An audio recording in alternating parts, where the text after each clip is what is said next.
Bienvenue sur les eaux paisibles TV, votre chaîne de prière, d'enseignement, de témoignages et d'édification spirituelle. Bienvenue dans votre podcast intitulé Écoute la voix de la sagesse avec votre humble serviteur, Alain Tandou, les passionnés de Jésus. Nous sommes le 29 janvier, nous lirons donc Proverbes chapitre 29. Ouvre avec moi ta Bible.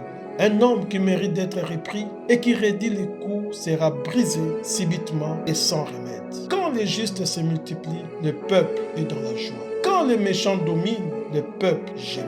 Un homme qui aime la sagesse réjouit son père, mais celui qui fréquente des prostituées dissipe son bien. Un roi affermit les pays par la justice, mais celui qui reçoit des présents les ruine. Un homme qui flatte son prochain tend un filet sous ses pas. Il y a un piège dans les péchés de l'homme méchant, mais les justes triomphent et se réjouissent. Les justes connaissent la cause des pauvres, mais les méchants ne comprennent pas la science. Les moqueurs soufflent le feu dans la ville, mais les sages calment la colère. Si un homme sage conteste avec un insensé, il aura beau se fâcher ou rire, la paix n'aura pas lieu. Les hommes de sang haïssent l'homme intègre, mais les hommes droits protègent sa vie. L'insensé met au dehors toute sa passion, mais les sages la contiennent. Quand celui qui domine a égard aux paroles mensongères, tous ses serviteurs sont des méchants. Le pauvre et l'oppresseur se rencontrent. C'est l'Éternel qui éclaire les yeux de l'un et de l'autre.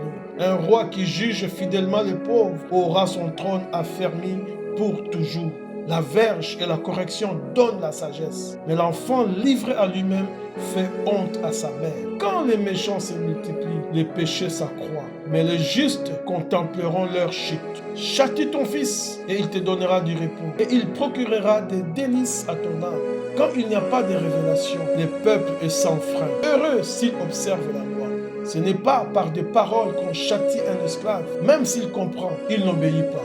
Si tu vois un homme irréfléchi dans ses paroles, il y a plus à espérer d'un insensé que de lui.